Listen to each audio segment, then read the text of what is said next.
தேவனுடைய நாமம் மகிமைப்படுவதாக. தேவனுடைய வார்த்தையை பகிர்ந்து கொடுக்கும்படி தேவன் எனக்கு இரக்கம் பாராட்டினதற்காக நான் அவருக்கு நன்றி செலுத்துகிறேன்.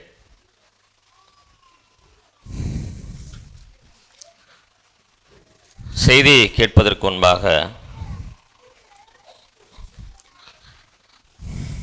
ஒரு மனிதனை குறித்து தான், ஒரு தேவனுடைய மனிதனை குறித்து எடுத்திருக்கிறேன். சில கென்ஸ் தாரு கண்டுபிடிக்கிறான்னு பார்க்கலாம். அவன் ஒரு ஆசாரிய வகுப்பை சேர்ந்தவன்.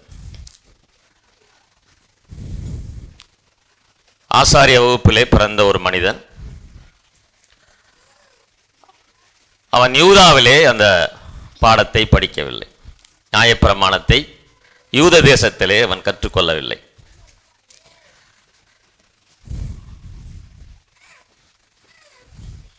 நியாயப்பிரமாணத்திலே நன்று கற்று தேர்ந்த ஒரு மனிதன், ஆசாரிய வகுப்பிலே பிறந்த மனிதன். சொல்லிட்டாரு. யாருங்க? எஸ்ரா.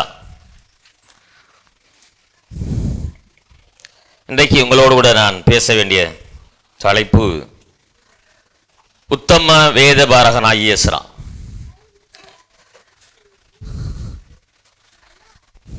உத்தம வேத பாரகனாகிய எஸ்ரா.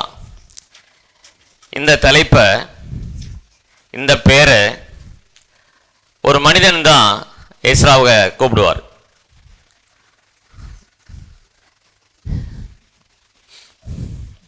உத்தம வேத பாரகனாகிய எஸ்ரா அப்படின்னு சொல்லுவார். யாரு?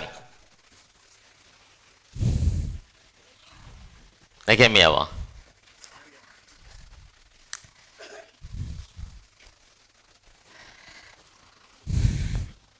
ஏழாம் அதிகாரம் 12ஆம் வசனத்தை வாசிங்க. ராஜாதி ராஜாவாகிய அர்த்தசஷ்டா பரலோகத்தின் தேவனுடைய நியாயப்பிரமாணத்தை போதிக்கிற உத்தம வேதபாரகனாகிய எஸ்ரா என்னும் ஆசாரியனுக்கு பூர்ண சமாதானம் உண்டாக வாழ்த்தி எழுதுகிறது என்னவென்றால், ராஜாதி ராஜாவாக இருக்கிற அர்த்தசஷ்டா தான் இந்த அருமையான ஒரு பெயரை எஸ்ராவுக்கு கொடுக்கிறார். உத்தம வேதபாரகராகிய எஸ்ராவே அப்படின்னு சொல்றார். எஸ்ரா பாபிலோன் சிறையிருப்பிலே பிறந்து வளர்ந்த ஒரு மனிதன். எருசலேம்னா என்னன்னே தெரியாது. பாபிலோன் சிறையிருப்பிலே பிறந்து வளர்ந்த ஒரு மனிதன். ஆசாரியரான முதல் ஆசாரியான ஆரோனுடைய வம்சாவளியிலே அவன் வளர்ந்து வந்தான் சொல்லி நீங்கள் 1 7 வசனங்கள் 5 வசனம் வரல நீங்கள் பார்க்க முடியும். அவங்களுடைய வம்சாவளியை குறித்து எழுதப்பட்டிருக்கிறது 7ஆம் அதிகாரத்தில். பாபிலோனுடைய பாடசாலையிலே பயின்ற மனிதன். கல்தேயர்கள் மத்தியிலே, கல்தேய மாணவர்கள் மத்தியிலே பயின்று வந்த எஸ்ரா. பாபிலோன் அடிமைத்தனத்திலே கல்தேய மாணவர்கள், அவங்களுடைய கலாச்சாரம் வேற, அவங்களுடைய படிப்பினை வேற, அவங்களுடைய பாரம்பரியம் வேற.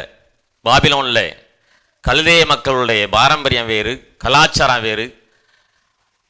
அவங்க வான சாஸ்திரத்தை அதிகமாக ஆராயக்கூடிய ஜனங்கள், நல்ல ஞானத்தோடு இருக்கக்கூடிய ஒரு ஜனங்கள். அவர்கள் மத்தியிலே எஸ்ரா அவர்களோடு சேர்ந்து கல்வி பயின்று வந்தான் சொல்லி வேத வல்லுநர்கள் சொல்றாங்க. கல்தேயருடைய நம்பிக்கை வேறாக இருந்தது. அவர்கள் வான சாஸ்திரத்திலே தேர்ந்தவர்களாக இருந்தாங்க. தங்களுடைய பாரம்பரியத்தை வைராக்கியம் உள்ளவர்களாக காணப்பட்டாங்க. அவருடைய கடவுள் நம்பிக்கை என்பது முற்றிலும் வேறானது. ஆனால் அந்த குழந்தைகள் மத்தியிலே எஸ்ரா கல்வி பயின்று வந்தான். எஸ்ரா அங்கே படித்து வந்தாலும் இஸ்ரவேலின் தேவனாகிய கர்த்தரை அவன் ஒருபோதும் விடவில்லை. அதான் முக்கியம். பலதரப்பட்ட மாணவர்கள் மத்தியிலே எஸ்ரா பயின்று வந்தாலும், கல்தேயர்களுடைய மத்தியிலே எஸ்ரா பயின்று வந்தாலும், தங்களுடைய மூதாதையர் ஆராதிக்கிற இஸ்ரவேலின் தேவனாகிய கர்த்தரை அவன் இறுக பற்றி கொண்டு வளர்ந்து வந்தான். ஆனால் மோசேயுடைய நியாயப்பிரமாணத்தை முற்றிலுமாக கற்று தேர்ந்து அதிலே தேறின ஒரு மனிதனாக இருந்தான் சொல்லி வேதம் சொல்கிறது. எனவே ஆசாரியராகுகிற தகுதியை எஸ்ரா பெற்றான். நிறைய பேர் படிச்சிருக்கலாம், இங்கேருந்து அடிமைத்தனத்தில் கொண்டு போன நிறைய பேர் படிச்சிருந்துருக்கலாம், அவங்களுடைய குழந்தைங்க படிச்சிருந்துருக்கலாம். எஸ்ரா அங்கே அந்த கல்தேருடைய கலாச்சாரத்திலே பிறந்து வளர்ந்து படித்து வர்ற ஒரு மனுஷன். ஆனால் அங்கே அந்த கலாச்சாரத்தை அவன் பின்பற்றவே இல்லை, அந்த பாரம்பரியத்தையும் அவன் பின்பற்றலை. ஆனால் நியாயப்பிரமாணத்தை அவன் கற்று தேர்ந்து ஆசாரியராகின்ற தகுதியை அவன் உடைய மனிதனாக அங்கே வளர்ந்து வந்தான். ராஜாவுடைய அரண்மனையிலேயும் மக்கள் மத்தியிலேயும் மிகுந்த மதிப்பு உள்ள ஒரு மனிதனாக வாழ்ந்தான். அதான் முக்கியம். எல்லாருடைய மத்தியிலும் மிகுந்த மதிப்புள்ள ஒரு மனிதனாக எஸ்ரா வளர்ந்து வந்தான். நல்லா செல்வாக்கு மிகுந்த ஒரு மனிதனாக இருந்தான். ஏன் நான் இதை சொல்ல வரேன்னா, பலவிதமான கலாச்சாரங்கள் மத்தியில தான் நம்ம வாழ்ந்து கொண்டிருக்கிறோம், பல பாரம்பரியங்கள் மத்தியில தான் நம்ம வாழ்ந்து கொண்டிருக்கிறோம். இது கிறிஸ்துவ நாடு கிடையாது, கிறிஸ்தவர்கள் அதிகம் வசிக்கிற நாடும் கிடையாது. கிறிஸ்தவர்கள் இருந்தாலும் உண்மையாய் பின்பற்றுகிற கிறிஸ்தவர்கள் கம்மியானவங்க. அதன் மத்தியிலே நம்முடைய பிள்ளைகள் எப்படி வர்றாங்க? ஒரு அடிமைத்தனத்தில் கொண்டு போகப்பட்டிருக்கிற ஒரு குடும்பம், கல்தேயர்கள் நிறைய வாழ்கிற ஒரு தேசம், அவனுடைய சட்டத்திட்டங்களுக்கு ஆட்கொண்டு தான் அடிமையா போயிருக்கவங்களாம் வாழணும். அப்படி கொண்டு போகப்பட்ட ஒரு குடும்பத்திலிருந்து பிறந்த ஒரு மனிதன் அங்கே அர்தசாஷ்டாங்கிற அரசனாலே சொல்லப்படுகிற வார்த்தை உத்தம வேதபாரகனாகிய எஸ்ரா அப்படின்னு சொல்றான். ராஜாதி ராஜான்னு சொல்லி முன்னாடி சொல்லப்பட்டிருக்குது. பரலோகத்தின் தேவன் அவன் அறிஞ்சிருக்கானா என்னன்னு தெரியல, ஆனால் நிறைய சாட்சி சொல்ற பின்னாடி. ஆனால் அந்த ராஜாதி ராஜா என்று அழைக்கக்கூடிய அந்த ராஜா எஸ்ராவை பார்த்து சொல்றார், உத்தம வேதபாரகனாகிய எஸ்ரா அப்படின்னு சொல்றார். அந்த பகுதி வாசிக்கும் போது ரொம்ப ஆசையாக இருந்தது. என்ன எடுக்கலான்னு சொல்லி நான் யோசிச்சுட்டு இருக்கும்போது தான் கடவுள் எனக்கு இதை வெளிப்படுத்தினார். ஸோ இதற்கெல்லாம் காரணம் ஒன்று உண்டு. நீங்கள் இந்த பகுதியில் அடிக்கடி நீங்கள் வாசிக்கும் போது தேவனுடைய கரம் அவன் மேல் இருந்தது. இந்த வார்த்தையில் இந்த 2-3 அதிகாரத்தில், 7ஆம் அதிகாரம் 8ஆம் அதிகாரத்தில் இந்த வார்த்தையை நிறைய நீங்கள் பார்க்கலாம். தேவனுடைய கரம் என் மேல் இருந்ததினால் அப்படின்னு சொல்லுவார். இன்னொரு வார்த்தை திரும்ப திரும்ப வரும். அது அர்தசாஷ்டா ராஜாவுடைய வாயிலிருந்து வரும். பரலோகத்தின் தேவன் ஆகிய கர்த்தருடைய ஊழியக்காரன், பரலோகத்தின் தேவன், பரலோகத்தின் தேவன் சொல்லி அந்த வார்த்தையை திரும்ப திரும்ப வரதை பார்க்குறோம். நெகேமியாவும் இந்த வார்த்தையை கோட் பண்ணுவார், என் தேவனுடைய கரம் என் மேலே இருப்பதினால் அப்படின்னு. நெகேமியாவில் நீங்கள் அந்த வார்த்தையை நிறைய வாசிக்கலாம். இதே மேற்கோள் காட்டி தான் நான் இந்த செய்தியை எடுத்திருக்கிறேன். தேவனுடைய கரம் நம்மோடு இருக்குமானால் என்னெல்லாம் நம்முடைய வாழ்க்கையில் கடவுள் செயல்படுவார் அப்படிங்கிறது தான் எடுத்திருக்கிறேன். தேவனுடைய கரம் ஒரு மனிதன் மேல் இருக்குமானால் சூழ்நிலையில் சாதகமாக இல்லாத இடத்திலும் அவர் நடத்த வல்லமையுள்ள தேவனாக இருக்கிறார். சூழ்நிலைகள் சாதகமாக இல்லாத இடத்திலும் கூட அவர் நம்மை நடத்தக்கூடிய தேவனாக இருக்கிறார். 6வது வசனத்தை வாசிங்க. இந்த இஸ்ரவேலின் தேவனாகிய கர்த்தர் அருளிய மோசேயின் நியாயப்பிரமாணத்திலே தேறின வேதபாரகனாய் இருந்தான். அவனுடைய தேவனாகிய கர்த்தருடைய கரம் அவன் மேல் இருந்ததினால் அவன் கேட்டவைகளை எல்லாம் ராஜா அவனுக்கு கொடுத்தான். 10வது வசனத்தை வாசிங்க. கர்த்தருடைய வேதத்தை ஆராயவும் அதின்படி செய்யவும் இஸ்ரவேலின் கட்டளைகளையும் நீதி நியாயங்களையும் உபதேசிக்கவும் எஸ்ரா தன் இருதயத்தை பக்குவப்படுத்தி இருந்தான். எஸ்ரா தன் இருதயத்தை பக்குவப்படுத்தி கொண்டிருந்தான்.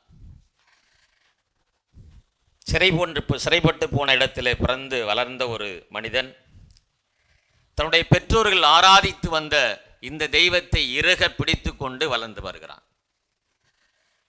கல்தேயர் மாணவர்கள் பயின்ற இடத்திலே பயின்றாலும் மகிமையுள்ள தேவனுடைய நியாயப்பிரமாணத்தை அவன் கற்று தேறினவனாக இருந்தான். அதெல்லாம் சொல்ற ஆராசனத்தில் இந்த எஸ்ரா இஸ்ரவேலின் தேவனாகிய கர்த்தர் அருளிய மோசேயின் நியாயப்பிரமாணத்தில் தேறின வேதபாரகனாக இருந்தான்.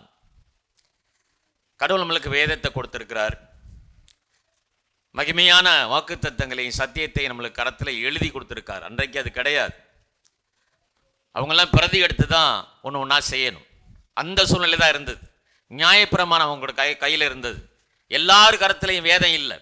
வேதத்தை போதிக்கிற மக்கள் மத்தியில தான் அந்த ஜனங்கள் இருந்தாங்க. யாராவது ஒரு ஆள் தான் போதிப்பாங்க, ஜனங்கள் கேட்கணும். இன்றைக்கு அப்படி இல்லை. கடவுள் வேதத்தை முழுமையாக எழுதி நம்முடைய கரத்திலே கொடுத்திருக்கிறார். ஆனால் அந்த சூழ்நிலையிலே ஒரு அடிமைத்தனத்திலே கொண்டு போகப்பட்ட ஒரு குடும்பத்திலே பிறந்த ஒரு எஸ்ரா, அவர் சொல்றார், இந்த எஸ்ரா இஸ்ரவேலின் தேவனாகிய கர்த்தர் அருளின மோசேயின் நியாயப்பிரமாணத்தில் தேறின வேதபாரகனாயிருந்தான். கஷ்டமான ஒரு சூழ்நிலையில படிச்சுக்கிட்டு வரான். அடிமைத்தனத்தில் வாழ்ந்து கொண்டு வருகிறது இஸ்ரவேல் குடும்பம். இந்த சூழ்நிலையிலே அவன் தேவன் அருளின நியாயப்பிரமாணத்திலே கற்று தேறினவனாயிருந்தான். வேதம் படிக்கவே நம்ம நேரம் இல்லை. நம்மளுக்கு பார்த்தா வேதம் கடவுள் நம்முடைய கரத்திலே கொடுத்துட்டார். வேதத்தை வாசிக்கிறதுக்கு முடியல நம்மளால. ஜெபிக்க மறந்துடுறோம். எல்லாரும் கருத்திலையும் கர்த்தர் இன்றைக்கு வேதத்தை கொடுத்திருக்கிறார். ஆனா எந்த அளவுக்கு நம்ம வேதத்துல தேறி இருக்கிறோம், எந்த அளவுக்கு இதை நம்ம ஆசையா படிச்சு கொண்டு வர்றோம். 10வது வசனத்துல சொல்றாரு, அங்க பாருங்க, 7வது வசனத்துல பின்பது அவனுடைய 6வது வசனத்துல அவனுடைய தேவனாகிய கர்த்தருடைய கரம் அவன் மேல் இருந்ததினால் அவன் கேட்டவைகள் எல்லாம் ராஜா அவனுக்கு கொடுத்தான். தேவனுடைய கரம் நம் மேல இருக்குதா? தேவன் என்னை ஆளுகை செய்கிறாரா? கடவுள் என்னை ஆளுகை செய்தால் நான் கேட்டதெல்லாம் கடவுள் கொடுப்பார். சிம்பிள் ஃபார்முலா அதுதான், வேற ஒண்ணுமே கிடையாது. ஏன் ஆண்டவர் என்னை எப்படியே வச்சிருக்கிறாரு? என் வாழ்க்கை இன்னும் ஏன் ஆசீர்வாதம் இல்லாம இருக்குது? ஏன் என்னை கஷ்டப்படுத்திக்கிட்டே வராரு? என் பிள்ளைங்க ஏன் என்னை கண்ட்ரோல் பண்ண முடியல? சின்ன சொல்யூஷன் தான், கடவுளுடைய கரம் நம்மோடு கூட இருக்கிறதா. தேவன் என்னுடைய குடும்பத்தை என்னை ஆளுகை செய்கிறாரா? இந்த ரெண்டு இல்லைன்னா என்னதான் நீங்க வேதத்தை வீட்டில் வச்சுக்கிட்டு இருந்தாலும் எதுவுமே நடக்காது. ஒரு பக்கம் அர்த்த சாஸ்திரனுடைய இருதயத்திலே கடவுள் பேசி இதை செய்ய சொன்னாலும், எஸ்ராங்கிற ஒரு மனிதன் சொல்றாரு, நான் கேட்டதெல்லாம் ராஜா எனக்கு கொடுத்தார். அதுக்கு தான் சொல்றார், தேவனுடைய கரம் என் மேல் இருந்ததினால் இதெல்லாம் நடக்குது அப்படி சொல்றார். வேதத்தில் நான் தேறினவனாக இருக்கிறேனா? சூழ்நிலைகள் எப்படி வேணாலும் இருக்கலாம். நான் சொல்றேன்ல, ஒரு காலத்தில் மைக்கு போட்டு பேசிட்டு வந்தோம், தெரு தெருவா ஊழியம் செஞ்சோம். சூழ்நிலைகள் மாறிக்கொண்டே வருகிறது. இப்போ டிராக்ஸ் ஊழியம் மாறி இருக்குது. அது எங்கே? இங்கே மட்டும்தான். இன்னும் நீங்கள் சவுத்தெல்லாம் போனீங்கன்னா ஒன்று கூட கொடுக்க முடியாது. நீங்கள் யாராவது வீடை போய் சந்திச்சோ அல்லது தனிமையான ஒரு மனிதனை சந்திச்சாதான் சபை கூட்டிகிட்டு வர முடியும். அந்த சூழ்நிலைக்கு வந்துருச்சு.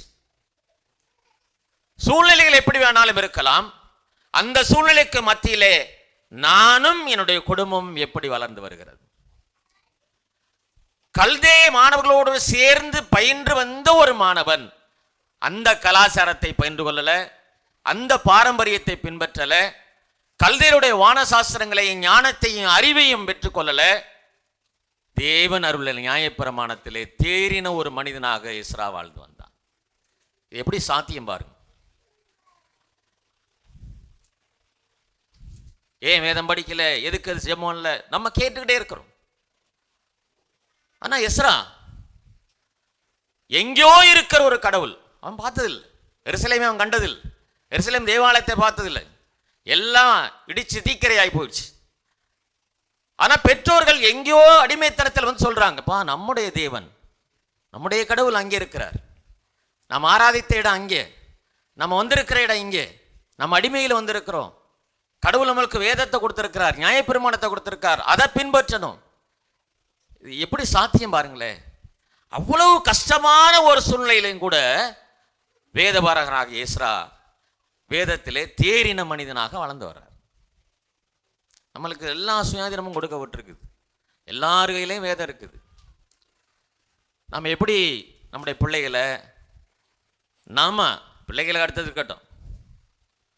எஸ்ரா சொல்றால், என் தேவனுடைய கரம் என் மேல் இருந்ததினால் நான் கேட்டதெல்லாம் ராஜா எனக்கு கொடுத்தார்.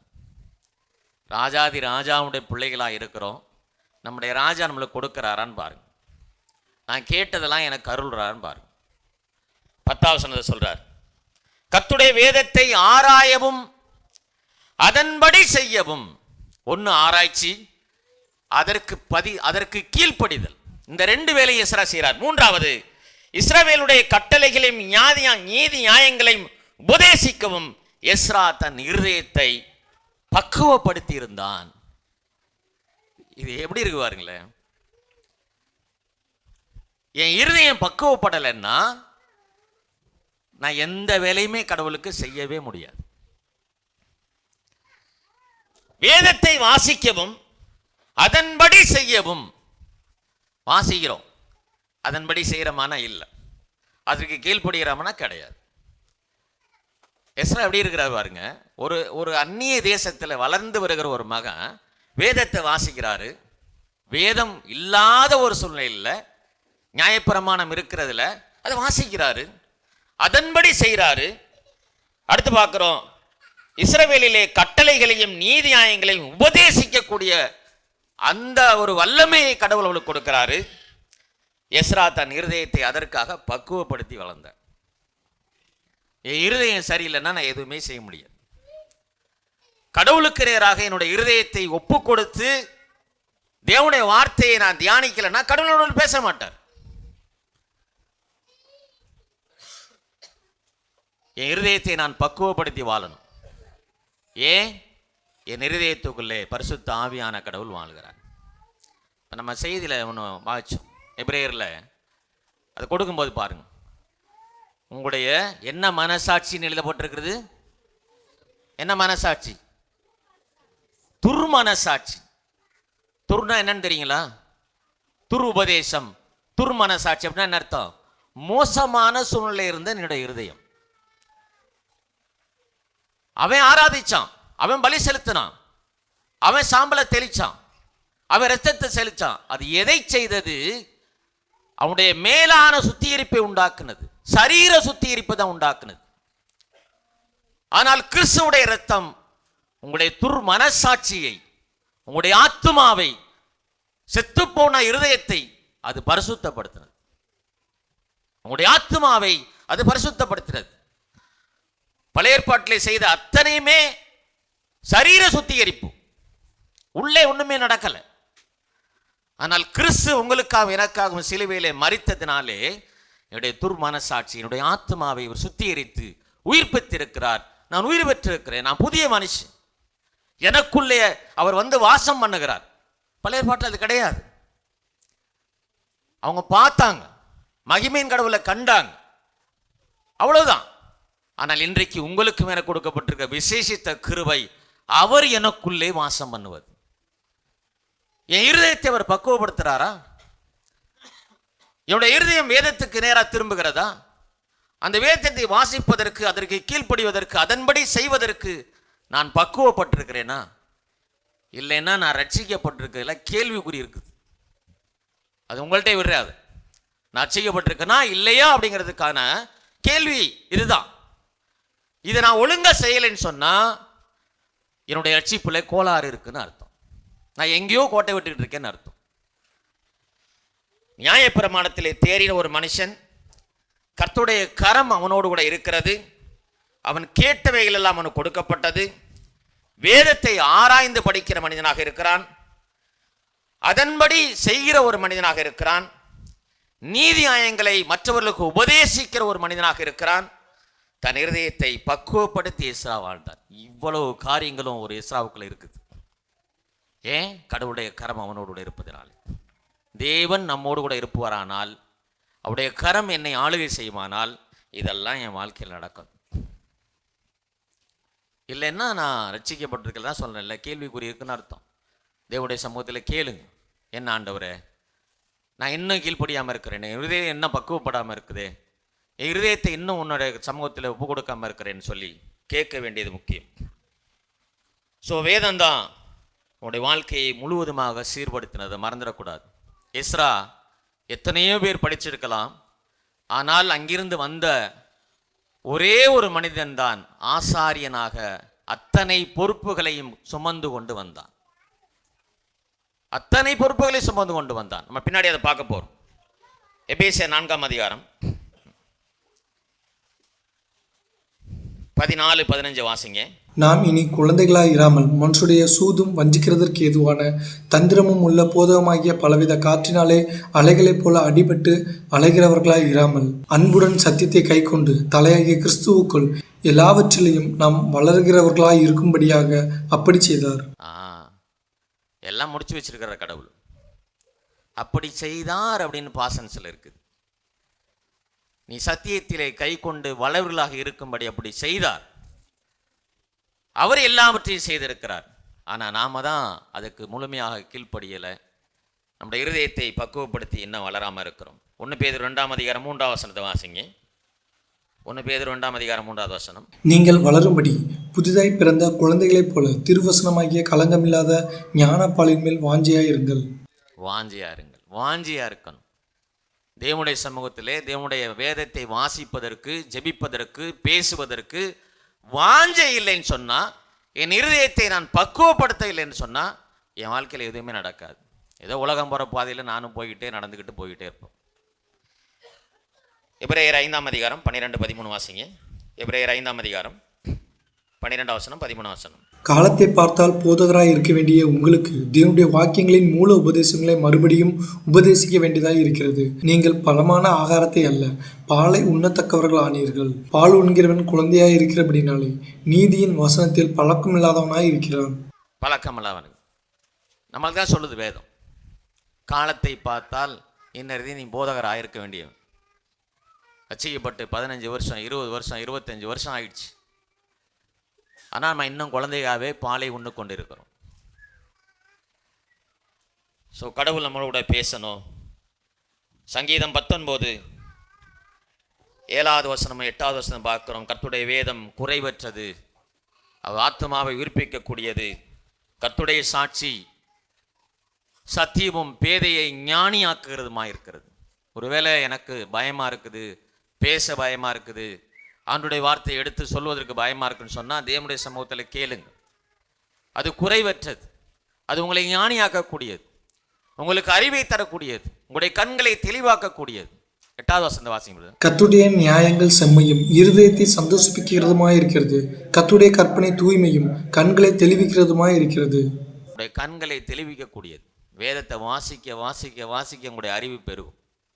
கடவுள் யாருன்னு தெரிஞ்சுக்கலாம், கடவுளோடு கூட உறவு செய்யலாம், அவர் எப்படிப்பட்ட மகிமையுள்ள கடவுளை கண்டுகொள்ளலாம். அந்த சந்தோஷத்தை காட்டில் வேறு சந்தோஷம் எதுவுமே கிடையாது. ஸோ ரொம்ப முக்கியமாக 119 வசனத்தில் நிறைய சொல்கிறார். 77வது வசனம் வாசிங்க. 77வது வசனம். நான் பிழைத்திருக்கும்படிக்கு உமது இரக்கங்கள் எனக்கு கிடைப்பதாக, உம்முடைய வேதம் என் மன மகிழ்ச்சி. வேதம் என்னுடைய மன மகிழ்ச்சி. வேதம்தான் எனக்கு சந்தோஷத்தை கொண்டு வரும். வேதம்தான் எனக்கு சமாதானத்தை கொடுக்கும். இன்னொரு வசனத்தை 92வது வசனம் வாசிங்க. உமது வேதம் என் மன மகிழ்ச்சியாய் இராதிருந்தால் என் துக்கத்திலே அழிந்து போயிருப்பேன். நான் துக்கத்திலே அழிந்து போயிருப்பேன். வேதம் எனக்கு மனமகிழ்ச்சியை கொடுக்கணும். அது எனக்கு ஒருவேளை எனக்கு வேதம் எனக்கு மனமகிழ்ச்சி இல்லாதிருக்குமானால் நம்முடைய வாழ்க்கையில துக்கம்தான் வரும், வேதனை தான் வரும். கடவுளுடைய வேதத்தை வாசிங்க, வாஞ்சியோடு கூட வாசிங்க, அதில் தேறின வரங்க, உங்களுடைய இருதயத்தை பக்குவப்படுத்துங்க. கடவுளுடைய வேதத்தை எடுத்து மற்றவர்களுக்கு சொல்வதற்கு உங்களை நீங்களே பயிற்சித்து ஆண்டவரோடு கூட உறவு செய்யுங்க. இது ரொம்ப முக்கியமானது. 174வது வசனத்தை வாசிங்க. அதிலே உன்னுடைய ரட்சிப்பின் மேல் ஆவலாக இருக்கிறேன், உன்னுடைய வேதம் என்னுடைய மன மகிழ்ச்சி. கடவுள் எனக்கு ரட்சிப்பு கொடுத்துருக்கிறார், அதுக்கு என்ன சந்தோஷம். ஆனால் வேதம் எனக்கு மன மகிழ்ச்சியாக இருக்குதா? என்னை ரட்சித்துட்டார், அது ரட்சிப்பை நான் ஒருபோதும் இழந்து போக முடியாது. ஆனால் வேதம் எனக்கு அது எனக்கு சந்தோஷத்தை கொடுக்கணுமே.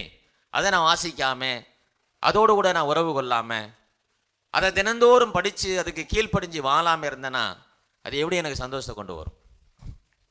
எப்போதும் துக்கமுகமாகவே தான் இருப்போம். ஸோ கடவுளுடைய சமூகத்தில் நம்ம ஒப்பு கொடுக்கலாம். இப்போ வேதம்தான் எஸ்ராடைய வாழ்வை அந்த அளவுக்கு அவனை சீர்படுத்தி கொண்டு வந்ததுன்னு சொல்லி பார்க்குறோம். சூழ்நிலைகளுக்கு நம்மளுக்கு எப்படிப்பட்டவைகளாக வேணாலும் இருக்கலாம், அது நமக்கு சாதகம் இல்லாமல் கூட இருக்கலாம். ஆனால் அந்த இடத்திலே கடவுள் யார் என்பதை நாம் அறிந்து கொண்டு, அவர் எப்படிப்பட்டவருங்கிறதை அறிந்து கொண்டு அதற்காக நாம் வாழ வேண்டியது அவசியமாக இருக்கிறது. எபிரேயர் 11 அதிகாரத்தில் 24வது வசனம் 25வது வசனத்தை வாசிங்க. விசுவாசத்தினாலே மோசே தான் பெரியவனான போது பார்வோனுடைய குமாரத்தியின் மகன் எனப்படுவதை வெறுத்து அநித்தியமான பாவ சந்தோஷங்களை அனுபவிப்பதை பார்க்கிறோம். தேவனுடைய ஜனங்களுடைய துன்பத்தை அனுபவிப்பதையே தெரிந்து கொண்டு இனிவரும் பலன்மேல் நோக்கமாயிருந்து எகிப்தில் உள்ள பொக்கிஷங்களிலும் கிறிஸ்துவின் நிமித்தம் வரும் நிந்தையை அதிக பாக்கியம் என்று எண்ணினான். இது அப்படியே இருக்கட்டும். அதுக்கு முன்னாடி இன்னும் கொஞ்சம் முன்னாடி போகலாம். யாத்திராகமம் 2ஆம் அதிகாரத்துக்கு. யாத்திராகமம் 2ஆம் அதிகாரம் 9ஆம் வசனத்தை வாசிங்க. பார்வோனுடைய குமாரத்தி அவளை நோக்கி, நீ இந்த பிள்ளையை எடுத்துக்கொண்டு போய் அதை எனக்கு வளர்த்திடு, நான் உனக்கு சம்பளம் கொடுக்கிறேன் என்றாள். இது உங்களுக்கு தெரிஞ்ச விஷயம். மோசே பிறந்தபோது பார்வோனாலே மிகப்பெரிய கட்டளை பிறப்பிக்கப்பட்டது, எல்லா ஆண் குழந்தையும் கொண்டு போடன்னு சொல்லி 3 மாதம் அவர்களை மறைத்து வைத்தார்கள். குழந்தை வளர்ந்துச்சு, அதுக்கு மேலே அவங்களால முடியல். 10ஆம் வசனத்தை வாசிங்க. பிள்ளை பெரிதான போது அவள் அதை பார்வோனுடைய குமாரத்தினிடத்தில் கொண்டு போய் விட்டாள். இங்கே பிள்ளை பெரிதான போது பார்வோனிடத்திலே கொண்டு போய் விட்டாள். அடுத்த வசனத்தில் பாருங்க, மோசே பெரிதான போது வாசிங்க. மோசே பெரியவனான காலத்தில் அவன் தன் சகோதரரிடத்தில் போய் அவர்கள் சுமை சுமக்கிறதை பார்த்து தன் சகோதரராகிய எபிரேயரில் ஒருவனை ஒரு எகிப்தியன் அடிக்கிறதை கண்டு அங்குமிங்கும் பார்த்து ஒருவரும் இல்லை என்று அறிந்து எகிப்தியனை வெட்டி அவனை மணலிலே புதைத்து போட்டான். சூழ்நிலைகள் சாதகமாக இல்லை மோசேக்கு. அவன் பிறக்கும் போதே மிக கொடுமையான ஒரு சூழ்நிலையிலே பிறந்து வளர்கிறான். ஆனால் கடவுள் அந்த குழந்தையை அவங்க அம்மாட்டே வளரும்படி செய்கிறார். எப்படி மோசேக்கு இவன் எபிரேயன், நாம் ஆராதிக்கிற கடவுள் மகிமையுள்ள தேவன் யெகோவாகிய தேவன் எப்படி மோசேக்கு தெரியும்? அவன் வளர்ந்ததெல்லாம் அவனுடைய தாயினிடத்தில்.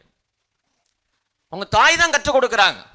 எப்பா நம்ம இங்கே யார், நம்ம எப்படி இருக்கிறோம், இந்த தேசம் எது, நம்ம வாழ்ந்த தேசம் எது, நம்ம அடிமையில் இருக்கிறோம், இப்போ நம்முடைய கடவுள் யார், அவர் எவ்வளவு பெரிய வல்லமையில தெய்வம், இது எல்லாமே அவங்க அம்மா கற்றுக் கொடுக்குறாங்க. பிள்ளை பெரியவனான போது அரண்மனைக்கு போறான், தாயிட்ட கற்றுக்கொண்டு போறான். தன்னுடைய தாய் அத்தனையும் சொல்லிக் கொடுக்குறாங்க, அந்த சூழ்நிலையை சொல்லிக் கொடுக்குறாங்க. நம்ம அடிமைத்தனத்தில் இருந்து கொண்டு இருக்கிறோம். ஒரு நாள் நம்முடைய கடவுள் நம்மை விடுவிப்பார். இந்த தேவன் சர்வ வல்லமையுள்ள கடவுள், யெகோவாகிய கடவுள் ஒரு நாள் நம்மளை விடுவிப்பார்னு சொல்லி அவளை அரண்மனையில் கொண்டு போறான். மோசே பெரியவனான போது எபிரேயன் ஒருவனை தாக்கிறத பார்த்து கொலை செய்ய ரெடி ஆகிறான். எதுக்கு? நாம இருக்கிற இடம் அடிமைத்தனம். நம்முடைய தேவன் இங்கே இல்லை, நம்முடைய தேவன் எங்கேயோ இருக்கிறார். நம்முடைய பெற்றோர்களுக்கு மிகுந்த பொறுப்பு இருக்குது. சூழ்நிலைகள் எப்படி வேணாலும் இருக்கலாம். மோசைக்கு சரியான சூழ்நிலை இல்லை, வளர்வதற்கு அரண்மனையிலே என்ன பாருங்க, எபிரேயர்ல வாய்ச்சோம், பார்வோனுடைய குமார் என்று அவன் இணைப்பதை வெறுத்தான் சொல்லப்பட்டிருக்குது. அது அநித்தியமான சந்தோஷம், இது எனக்கு தேவையில்லை. அவன் நினைச்சிருந்த அரண்மனையிலே சந்தோஷமா வாழ்ந்திருக்கலாம், மிகப்பெரிய பொறுப்பு கொடுத்திருப்பார். ஆனால் அதை வெறுத்தான். ஏன்? என்னுடைய தேவன் இங்கே இல்லை, அவர் இஸ்ரவேலின் தேவன். அவங்க அம்மா கற்றுக் கொடுத்திருக்கிறாங்க. பெற்றோர்களுக்கு மிகப்பெரிய பொறுப்பு உண்டு. சூழ்நிலைகள் எப்படி வேணாலும் இருக்கலாம், ஆனால் இந்த தேவன் யார் என்பதை நாம் கற்றுக் கொடுக்க வேண்டியது அவசியம். நம்முடைய பிள்ளைகளுக்கு சொல்லிக் கொடுக்கணும். வேதத்தில் தேறின மனிதனாக கொண்டு வரணும். வேதத்தை வாசிக்க வைக்கணும், ஜெபிக்க கற்றுக் கொடுக்கணும். சண்டே கிளாஸில் உட்காந்தா பத்தாது, நல்லா கவனிங்க. வாரத்துக்கு ஒரு தடவை பிள்ளைங்களை கொண்டு போய் சண்டே கிளாஸில் உட்கார வச்சா பத்தாது. மீதி 6 நாட்களும் பிள்ளைகள் உங்களோட கூட தான் இருக்கிறாங்க. இந்த பிள்ளைகளுக்கு நீங்கள் என்ன செய்கிறீங்க, என்ன கற்றுக் கொடுக்குறீங்க? இந்த 2 விஷயத்திலையும் பார்க்குறேன். எஸ்ராவும் சரி, மோசையும் சரி, சூழ்நிலைகள் அவங்களுக்கு சாதகமாகவே கிடையாது வாழ்ந்த இடத்துல. ஆனால் இருவருமே இந்த மெய்தேவனை கண்டுகொண்டு வளர்ந்து வந்தார்கள், வைராக்கியமாக இருந்தாங்கன்னு சொல்லி பார்க்குறோம். மோசையுடைய பிற்காலத்தை நம்ம குறித்து பார்க்குறோம். ரொம்ப முக்கியமானது ஒன்று. 1 நாளாகமம் 11வது வசனம், 11வது அதிகாரம், 1 நாளாகமம் 11வது அதிகாரம் 9வது வசனத்தை வாசிங்க. தாவீது நாளுக்கு நாள் விருத்தி அடைந்தான், சேனைகளுடைய கர்த்தர் அவனோட கூட இருந்தார். சேனைகளின் கர்த்தர் அவனோடு கூட இருந்தார். நல்லா கவனிங்க. கர்த்தருடைய கரம் உங்களோடு கூட இருக்குமானால், தேவன் உங்களை ஆளுகை செய்து உங்களை நடத்துவாரானால், உங்களுடைய வாழ்க்கையில விருத்தி ஆகிட்டு இருக்கலாம். நான் ஆசீர்வாதம் சொல்றேன்னா நினைக்காதீங்க, புரியுதுங்களா? நீங்கள் இதை செஞ்சீங்களா அது வரும், இதை செஞ்சீங்களா இது நடக்கும், அது கிடையாது. கர்த்தருடைய கரம் என்னை ஆளுகை செய்வாரானால், ஆண்டவருக்கு நான் பிரியமான பிள்ளையை அந்த உலகத்தில் வாழ்வேனானால், நான் என்ன கேட்குறனோ என்னுடைய அப்பா எனக்கு கொடுக்காம இருப்பாரா? அவருடைய சித்தத்தின்படி இதை செய்கிறவராக இருக்கிறார். இன்னொரு வசனத்தை வாசிக்கலாம். ஆதியாகமம் 39ஆம் அதிகாரத்தில் 39ஆம் அதிகாரத்தில் இருக்குங்க. 2-5 வரலையும் வாசிங்க. கர்த்தர் யோசேப்போட இருந்தார். அவன் காரிய சித்தியுள்ளவன் ஆனான். அவன் எகிப்தியனாகிய தன் எஜமானுடைய வீட்டிலே இருந்தான். கர்த்தர் அவனோடே கூட இருக்கிறார் என்றும் அவன் செய்கிற யாவையும் கர்த்தர் வாய்க்க பண்ணுகிறார் என்றும் அவன் எஜமான் கண்டு யோசேப்பினிடத்தில் தயவு வைத்து அவனை தனக்கு ஊழியக்காரனும் தன் வீட்டுக்கு விசாரணைக்காரனும் ஆக்கி தனக்கு உண்டான யாவற்றையும் அவன் கையில் ஒப்புவித்தான். அவனை தன் வீட்டுக்கும் தனக்கு உண்டான எல்லாவற்றிற்கும் விசாரணைக்காரன் ஆக்கினது முதற்கொண்டு கர்த்தர் யோசேப்பின் நிமித்தம் அந்த எகிப்தியன் வீட்டை ஆசீர்வதித்தார். வீட்டிலும் வெளியிலும் அவனுக்கு உண்டானவைகள் எல்லாவற்றிலும் கர்த்தருடைய ஆசீர்வாதம் இருந்தது. எல்லாமே பாருங்க, கர்த்தர் யோசேப்போடு இருந்தார். கர்த்தர் யோசேப்போடு எல்லா இடத்துலையும் நீங்க வாசிக்கலாம். யோசேப்புக்கு சூழ்நிலைகள் சாதாரணமாக இல்லை. சிறைச்சாலையில் வாழ்ந்தான், அரண்மனையில் பிரச்சனை. ஆனால் தான் எந்த தெய்வத்தை அவன் கண்டு கொண்டானோ அதை வைராக்கியமாய் பற்றி கொண்டு வாழ்ந்தான். நிறைய இடங்களில் நீங்கள் யோசேப்பு குறித்து வாசிக்கும் போது கர்த்தர் யோசேப்போடு இருந்தார். கர்த்தர் யோசேப்போடு இருந்தார். சூழ்நிலைகள் சாதகமாக இல்லாத நான் வாசித்த அந்த 3 பேருக்குமே, ஆனால் மகிமையின் கடவுளை கண்டுகொண்டு வைராக்கியமாக அவர்களுக்காக நின்றார்கள். ஸோ எஸ்ரா வேதத்திலே தேறின ஒரு மனிதனாக வாழ்ந்து வந்தான். வேதத்தை வாசிப்பதிலே, அதுக்கு கீழ்ப்படிவதிலே, நீதி நியாயங்களை உபதேசிப்பதிலே தன் இருதயத்தை முழுவதுமாக பக்குவப்படுத்தி வந்தான் சொல்லி எஸ்ராவை குறித்து பார்க்குறோம். நம்மளிடத்திலே விடப்படுகிற கேள்வி அதுதான், நான் எப்படி இருக்கிறேன்? நான் ரட்சிக்கப்பட்ட இத்தனை வருஷம் ஆச்சு. கடவுள் எனக்கு வேதத்தை தந்துட்டார். அவருடைய வல்லமையுள்ள வார்த்தையை கொண்டு என்னை ரட்சித்து சபையிலே கொண்டு வந்து அங்கத்தவர்களான மாற்றி வச்சிருக்கிறார். நான் எந்த அளவுக்கு கடவுளுடைய வார்த்தையை வாசித்து அதற்கு கீழ்ப்படிஞ்சு என்னுடைய இருதயத்தை அவருக்கு கொடுத்து நான் வளர்ந்து வந்திருக்கிறேன். வேதம் சொல்லுகிறது, நீங்கள் எல்லாம் ஆசாரியர்களாக இருக்கிறீர்கள். ஒரு ஆசாரியனுக்குள்ள தகுதி என்னன்னு நம்மளுக்கு தெரியும். ஸோ கடவுள் அப்படிதான் நம்மளை மாற்றி வச்சிருக்கிறார். ஸோ எல்லாவற்றிலும் நான் தேறினவனாக இருக்குன்னு சொல்லி வேதம் எனக்கு எதிர்பார்க்கிறது. கடவுள் என்னை எதிர்பார்க்கிறார். நான் இதில் தேறினவனாக இருக்கிறேன்னு சொல்லி அந்த கேள்வி நம்மள்கிட்ட விடலாம். 2வது, அவருடைய கரம் என்னோடு கூட இருக்குமானால் நற்சாட்சி பெற்ற ஒரு வாழ்க்கையை நான் வாழ முடியும். நல்ல சாட்சி உள்ளவனாக இந்த உலகத்திலே வாழ முடியும். அவருடைய கரம் என்னோடு கூட இருக்குமானால் நல்ல சாட்சி பெற்றவனாக என்னுடைய வாழ்க்கையை கர்த்தர் மாற்றுகிறவராக இருக்கிறார். ஸோ மற்றவர்கள் நம்மை குறித்து என்ன சாட்சி சொல்கிறாங்கிறது தான் முக்கியம். எஸ்ரா எப்படிப்பட்ட சாட்சி உள்ள ஒரு மனிதனாக வாழ்ந்தான்னு சொல்லி நம்ம பார்க்குறோம். வசனம் 11 வாசிங்க.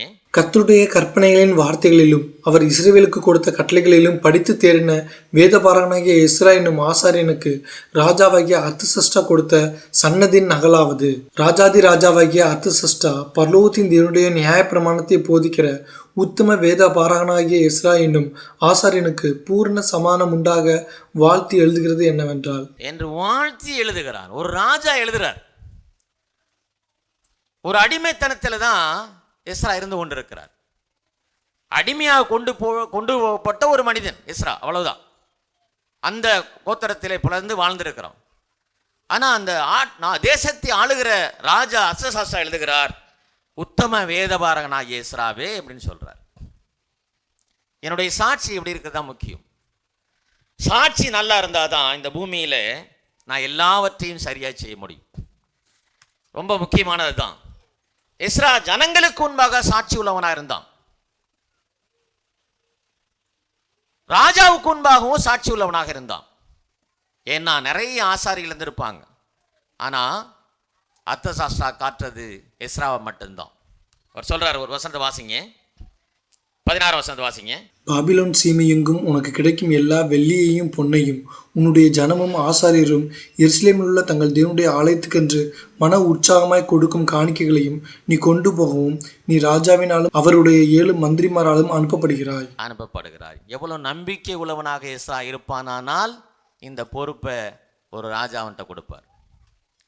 ஜனங்கள் மத்தியிலே நற்சாட்சி பெற்றவனாக இருக்கிறான். மந்திரிகள் மத்தியிலே நற்சாட்சி பெற்றவர்களாக இருக்கிறான்.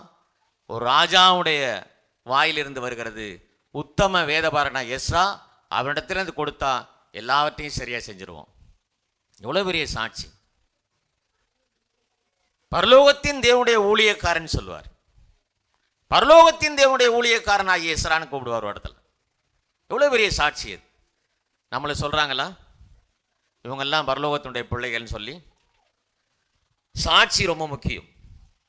பிலிப்பியர் 2ஆம் அதிகாரத்தில், அதேனென்றால் உங்கள் காரியங்களை உண்மையாய் விசாரிக்கிறதற்கு என்னைப் போல மனதுள்ளவன் அவனையன்றி வேறொருவனும் என்னிடத்தில் இல்லை. மற்றவர்கள் எல்லாரும் கிறிஸ்து இயேசுக்குரியவைகளை தேடாமல் தங்களுக்குரியவைகளையே தேடுகிறார்கள். தகப்பனுக்கு பிள்ளை ஊழியம் செய்வது போல அவன் என்னுடனே கூட சுவிசேஷத்தின் நிமித்தம் ஊழியம் செய்தான் என்று அவனுடைய உத்தம குணத்தை அறிந்திருக்கிறீர்கள். 2ஆம் அதிகாரம் 20 வசனத்தை பாருங்க. தீமோத்தேயை குறித்து பவுல் எழுதுகிறார். தீமோத்தேயு எப்படிப்பட்ட குணாதிசயங்களை பெற்றவனாக இருக்கிறான்னு சொல்லி பவுல் இங்கே எழுதுகிறார். உங்கள் காரியங்களை உண்மையாய் விசாரிக்கிறதற்கு என்னை போல மனதுள்ளவன் அவனையன்றி ஒருவனும் என்னிடத்தில் இல்லை. பவுடத்தில் நிறைய பேர் இருந்தாங்க, உடன் ஊழியர்களாக நிறைய பேர் இருந்தாங்க. ஆனா தீமோத்தேயு மட்டும் சொல்றாரு, அவன் என்னை போல மனதுள்ளவன். நான் என்ன நினைக்கிறேனோ அப்படியே அவன் செய்வான். இந்த குணாதிசயம் நமக்குள்ள இருக்குதா? 2வது சாட்சி சொல்றார், மற்றவர்கள் எல்லாரும் கிறிஸ்து இயேசுக்குரியவைகளை தேடாமல் தங்களுக்குரியவைகளை தேடுகிறார்கள். தகப்பனுக்கு பிள்ளை ஊழியம் செய்வது போல அவன் என்னுடனே கூட சுவிசேஷத்தின் நிமித்தம் ஊழியம் செய்தான் என்று அவனுடைய உத்தம குணத்தை அறிந்திருக்கிறீர்கள் சொல்றார். தகப்பனுக்கு பிள்ளை ஊழியம் செய்வது போல அவன் எனக்கு ஊழியம் செய்தான். சுவிசேஷத்தின் நிமித்தம் அங்க போறாரு, சுவிசேஷத்தின் நிமித்தம் ஊழியம் செய்தான் என்று அவனுடைய உத்தம குணத்தை அறிந்திருக்கிறேன். எவ்வளவு பெரிய சாட்சி பாருங்களேன். ஒரு உடன் ஊழியனை பவுலுக்கு கீழே வேலை பார்த்த தீமோத்தேயுவை சொல்றாரு, தகப்பனுக்கு பிள்ளை ஊழியம் செய்வது போல இருந்தான். சுவிசேஷத்தின் நிமித்தம் என்னோடு கூட அவன் இருந்தான். அவனுடைய உத்தம குணத்தை நான் பார்த்திருக்கிறேன் அப்படின்னு எழுதுறாரு. எவ்வளவு பெரிய சாட்சி பாருங்க. ஒரு சாதாரண ஒரு மனிதனுக்குரியது இல்லை. பரலோகத்தினுடைய தேவன் பவுலுடைய இருதயத்தில் பேசுறார். இவன் எப்படிப்பட்டவன் சொல்லி அறிஞ்சுகிறார். அவன் செய்த வேலையெல்லாம் பார்க்கிறார். அந்த அளவுக்கு பவுலோடு சேர்ந்து உடன் ஊழியனாக செயலாற்றி இருக்கிறார். அதனாலதான் சொல்றாரு, அவன் என்னை போல மனதுள்ளவன். அது மட்டுமல்ல, அவனுடைய உத்தம குணத்தை நான் அறிஞ்சிருக்கிறேன். அறிந்திருக்கிறீர்கள் அவங்களுக்கு எழுதுறார். உங்களால் எல்லாருக்கும் தெரியும் இவன் எவ்வளவு பெரிய நல்ல மனிதன் சொல்லி. அவனுடைய உத்தம குணத்தை பற்றி நீங்க எல்லாம் தெரிஞ்சிருக்கிறீங்கன்னு சொல்றார். எவ்வளவு பெரிய பாராட்டுவார். இன்னொருத்தங்களை குறித்து சொல்றார். அதில் வாசிங்க, 25ஆம் வசனத்தை வாசிங்க. மேலும் என் சகோதரனும் உடன் வேலையாளும் உடன் சேவகனும் உங்கள் ஸ்தானாபதியும் என் குறைச்சலுக்கு உதவி செய்தவனுமான எப்பாப்பிராத்தித்துவை உங்களிடத்தில் அனுப்ப வேண்டும் என்று எண்ணினேன். எப்பாப்பிராத்தித்துவை சொல்றார், அறிமுகப்படுத்துறார். அவன் எப்படிப்பட்டவனா? என் சகோதரன், எனக்கு உடன் வேலையால், என் உடன் சேவகன், உங்கள் ஸ்தானாதிபதி, என் குறைச்சலிலே உதவி செய்ததுமான எப்பாப்பிராத்து. எவ்வளவு பெரிய சாட்சி பாருங்க. அவங்களுக்கு கீழே இருக்கவங்க குறித்து எழுதுறார். 26 வாசிங்க. அவன் உங்கள் எல்லார் மேலும் வாஞ்சை உள்ளவனும் தான் வியாதிப்பட்டதை நீங்கள் கேள்விப்பட்டதினாலே மிகவும் வியாகுலப்படுகிறவனுமாய் இருந்தான். 2வது சாட்சி, உங்கள் எல்லார் மேலும் அவன் வாஞ்சை உள்ளவனா இருக்கிறான். நான் வியாதிப்பட்ட போது அவ்வளோ வேதனைப்பட்டான். 3வது வாசிங்க, 27 வாசிங்க. அவன் வியாதிப்பட்டு மரணத்திற்கு சமீபமாய் இருந்தது மெய்தான். ஆகிலும் தேவன் அவனுக்கு இறங்கினார். அவனுக்கு இறங்கினதும் அல்லாமல் துக்கத்தின் மேல் துக்கம் எனக்கு உண்டாகாதபடிக்கு எனக்கும் இறங்கினார். 28. ஆகையால் நீங்கள் அவனை மறுபடியும் கண்டு சந்தோஷப்படவும் என் துக்கம் குறையவும் அவனை அதிசீக்கிரமாய் அனுப்பினேன். ஆனபடினாலே நீங்கள் கர்த்தருக்குள் மிகுந்த சந்தோஷத்தோടെ அவனை ஏற்றுக்கொண்டு இப்படிப்பட்டவர்களை கனமாய் எண்ணுங்கள். இப்படிப்பட்டவர்களை கனமாய் எண்ணுங்கள். நம்மளை குறித்து பக்கத்து வீட்டுக்காரங்க எப்படி சாட்சி சொல்றாங்க பாருங்க. நம்மளை குறித்து சபையில் உள்ளவங்க சாட்சி சொல்றாங்களா? ஏன் பக்கத்து வீட்டுக்கெல்லாம் போறோம். தன்னோடு கூட வேலை செய்த உடன் ஊழியர்களை குறித்து எழுதுறார். பெற்ற பிள்ளைகளை போல எண்ணுறார். அந்த அளவுக்கு அவங்க சபையில வேலை செஞ்சிருக்காங்க. என்னை போல மனதில் ஒன்று என்ன அர்த்தம்னா, ஒரு பாஸ்டர் என்ன நினைக்கிறாரோ அதை அப்படியே செய்யறது. இப்போதான் நினச்சிக்கிட்டு அதுக்குள்ளே செஞ்சியப்பா அந்த மாதிரி. சாட்சி ரொம்ப முக்கியம். அடிமைத்தனத்திலே கொண்டு வந்த ஒரு குடும்பத்திலே பிறந்த எஸ்ராவை அந்த தேசத்தை ஆளுகிற ஒரு ராஜாதி ராஜா சொல்கிறார், உத்தம குமாரனாகிய எஸ்ரா அப்படின்னு சொல்றார். உத்தம வேத பாரகனாகிய எஸ்ராவே. எவ்வளவு பெரிய சாட்சி தெரியுங்களா? ஏன் எஸ்ரா பேச ஆரம்பிச்சு அந்த அளவுக்கு பேசுவார் வேதத்தை குறித்து. கேட்காம இந்த சாட்சி வந்திருக்காது. முதல்ல எஸ்ராவுடைய பேச்சை எங்கேயோ ராஜா கேட்டிருக்கிறார். அவருடைய கீழ்ப்படிதல், அவள் கடவுளுக்கு முன்பாக எந்த அளவுக்கு பயப்படுறார், இந்த கடவுளுடைய தெய்வத்தை எந்த அளவுக்கு மகிழ்ப்படுத்துகிறார், இதெல்லாம் ராஜா கேள்விப்பட்டிருக்கிறார். அதான் சொல்றார், உத்தம குமார் வேதபாரகனாகிய எஸ்ராவே சொல்றார். அப்படி இருந்ததுனால தான் அவ்வளோ பெரிய பொறுப்புகளை கொடுக்கிறார். நிறைய பேர் வர்றாங்க, ஆனால் கொடுக்கப்பட்ட அத்தனை பொறுப்புகளும் எஸ்ரா நீ கொண்டுட்டு போ, நீ இதை செய், தேவனுடைய ஆலயத்தில் யார்ட்டெல்லாம் வாங்கணுமோ அதெல்லாம் வாங்கு, எல்லாத்தையும் நீ கொண்டு போய் அது பத்திரமா அங்கே போய் சேரு. என்னெல்லாம் கொண்டு போறாங்கன்னு பாருங்க. மூன்றாவது விஷயம், தேவனுடைய கரம் நம்மோடு கூட இருக்குமானால் தேவனுடைய வேலையை செய்ய நம்மை பயன்படுத்துவார். அதான் முக்கியம். என்ன பயன்படுத்துவார் அவர்? நம்ம நிறைய நினைச்சிட்டு இருக்கோம், ஆண்டவர் என்ன எனக்கு என்ன வேலை வச்சிருக்கார் சபையில், எனக்கு என்ன வேலை பொறுப்பு கொடுக்க போறார் அப்படின்னு நினச்சிக்கிட்டு இருக்கோம். ஆனால் ஆண்டவர் என்னோடு கூட இருக்கிறார் நம்ம நினைக்கிறதே கிடையாது. கடவுள் என்னை நடத்துறாரா, அவருடைய கரம் என்னோடு கூட இருக்குதா, என்னுடைய சாட்சி எப்படி இருக்குது, இதெல்லாம் யோசிக்கணும். தேவன் என்னோடு கூட இருப்பானால், அவருடைய கரம் என்னோடு கூட இருக்குமானால் தேவனுடைய வேலையை செய்வதற்கு என்னை பயன்படுத்துகிற கடவுளாக இருக்கிறார். 7ஆம் அதிகாரம் 13-14 வாசிங்க. 13-14 வாசிங்க. நம்முடைய ராஜ்யத்தில் இருக்கிற இஸ்ரவேல் ஜனத்திலும் அதன் ஆசாரியரிலும் லேவியரிலும் உன்னோடே கூட எருசலேமுக்கு போக மனப்பூர்வமாய் இருக்கிற யாவரும் போகலாம் என்று நம்மாலே உத்தரவாகிறது. நீ உன் கையில் இருக்கிற உன் தேவனுடைய நியாய பிரமாணத்தின்படி யூதாவையும் எருசலேமையும் விசாரித்து நடத்தவும், ராஜாவும் அவருடைய மந்திரிமாரும் எருசலேமில் வாசம் பண்ணுகிற இஸ்ரவேலின் தேவனுக்கு மனப்பூர்வமாய் கொடுத்த வெள்ளியையும் பொன்னையும், பாபிலோன் சீமையெங்கும் உனக்கு கிடைக்கும் எல்லா வெள்ளியையும் பொன்னையும், உண்டு ஜனமும் ஆசாரியரும் எருசலேமில் உள்ள தங்கள் தேவனுடைய ஆலயத்துக்கென்று மன உற்சாகமாய் கொடுக்கும் காணிக்கைகளையும் நீ கொண்டு போகவும், நீ ராஜாவினாலும் அவருடைய 7 மந்திரிமாராலும் அனுப்பப்படுகிறார். கடவுள் கொடுக்கிறார். எங்கேயோ இருக்கிற ஒரு தெய்வம்,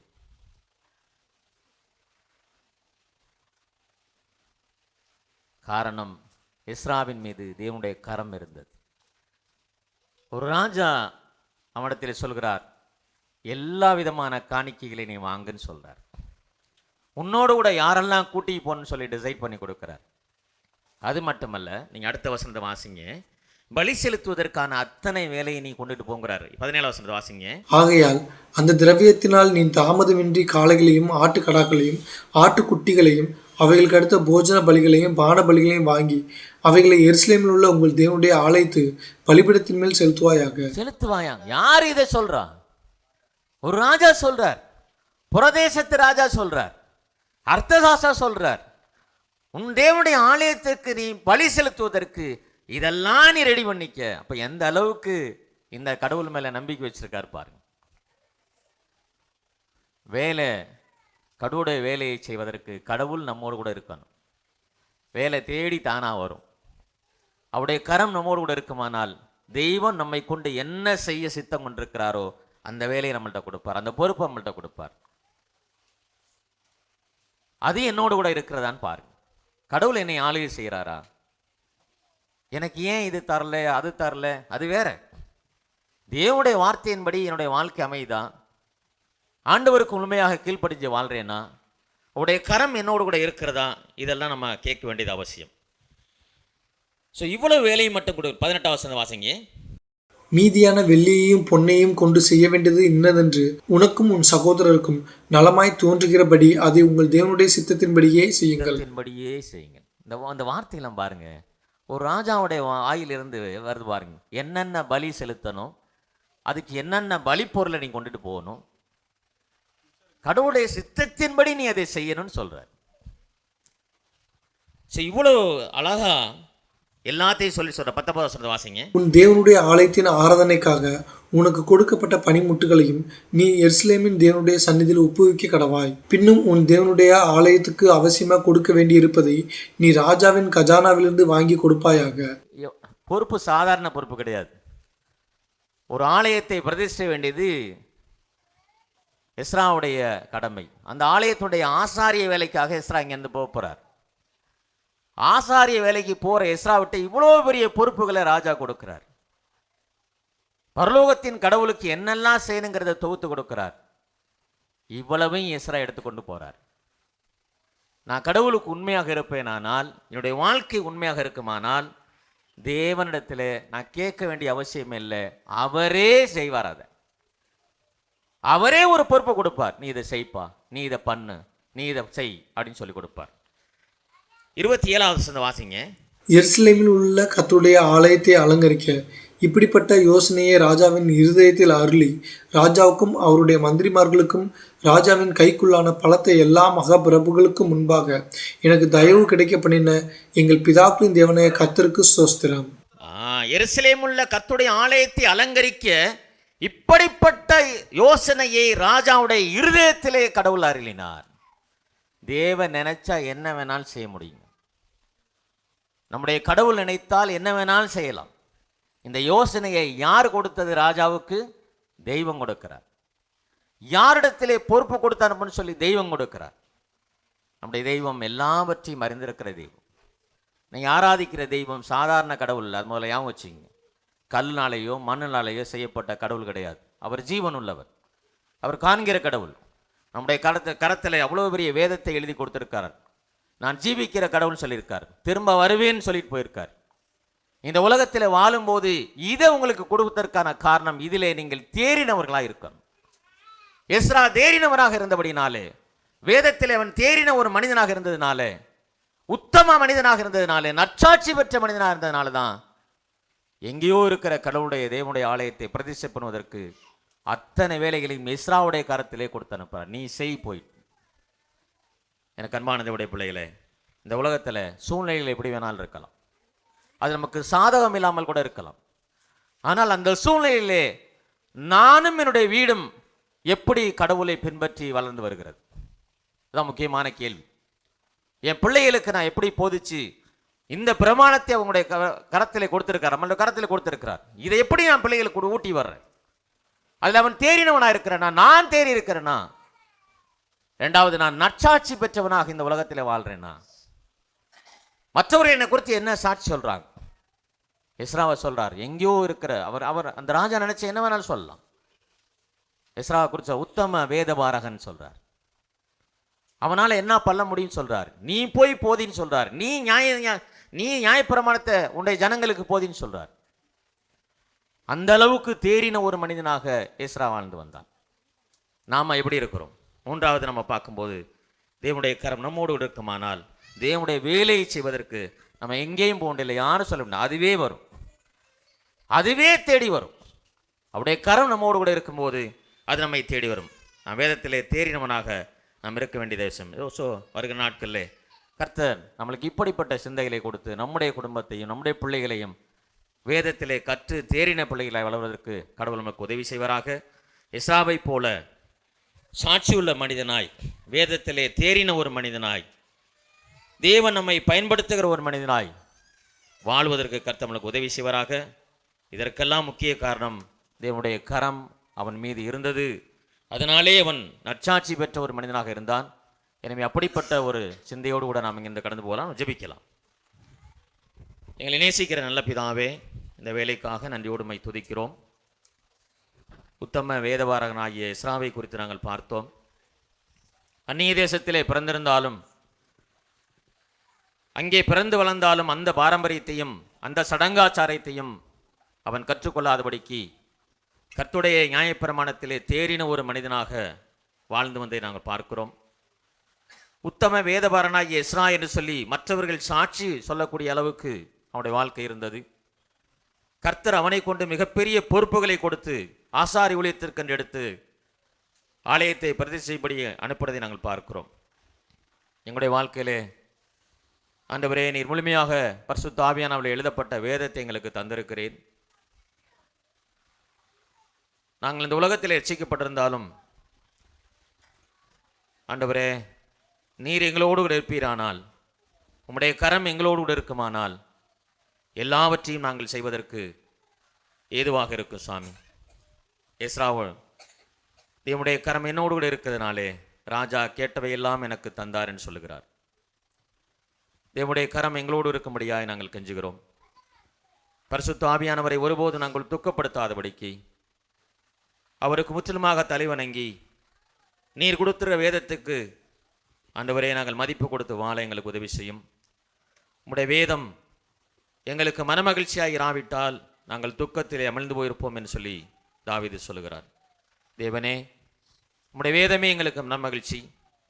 அதை நாங்கள் கற்று தேர்ந்து அதற்கு கீழ்ப்படிந்து அதன்படி செய்ய வாழ எங்களுக்கு உதவி செய்ய கெஞ்சுகிறோம். ஒருவேளை எங்களுக்கு இந்த உலகத்தினுடைய சூழ்நிலைகள் சாதகமாக இல்லாவிட்டாலும் எங்களை ரட்சித்த தேவன் எவ்வளவு பெரிய மகத்துவம் உள்ளவர், எவ்வளவு உன்னதமானவர் என்பதை நாங்கள் அறிந்து கொண்டு எங்களையும் எங்களுடைய பிள்ளைகளையும் கர்த்தருடைய வேதத்திலே ஞானமுள்ளவர்களாய் அதை கற்று தேறினவர்களாய் எங்களுடைய இருதயத்தை தேவனுக்கு நேராக பக்குவப்படுத்தி வாழ எங்களுக்கு உதவி செய்ய நாங்கள் கெஞ்சுகிறோம். அப்படி வாழும்போது ஆண்டவரே, இந்த உலகத்திலே மற்றவர்கள் எங்களை குறித்து சாட்சி சொல்லுவர்களாக தேவன் தன்னுடைய வேலையை செய்வதற்கு எங்களை பயன்படுத்துகிறவராக இருக்கிறீர். அப்படிப்பட்ட சிந்தையோடு கூட நானும் எங்களுடைய பிள்ளைகளும் இங்கிருந்து கடந்து போக எங்களுக்கு உதவி செய்யும். தேறின ஒரு பிள்ளைகளாக வேதத்தை வாசித்து அதற்கு கீழ்ப்படிந்து கர்த்தருடைய வேலையை செய்கிற பிள்ளைகளாக வாழ எங்களுக்கு இரக்கம் பாராட்டும். எங்களோடு பேசின வார்த்தைகளுக்காக நன்றி செலுத்துகிறோம்.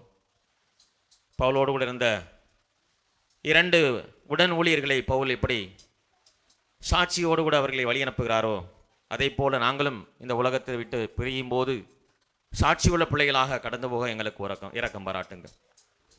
எங்களிலே எண்ணிலே இருக்கிற குறைகள், குற்றங்கள், பாவங்களை எங்களுக்கு மன்னித்து ஆண்டவரே, இதற்கு முற்றிலுமாக நாங்கள் கீழ்ப்படிந்து வாழ உங்களுடைய வேதத்தை எங்களுடைய வாழ்க்கையிலே மனமகிழ்ச்சியாய் ஆண்டவரே நாங்கள் ஏற்றுக்கொண்டு வாழ எங்களுக்கு இரக்கம் பாராட்டும்.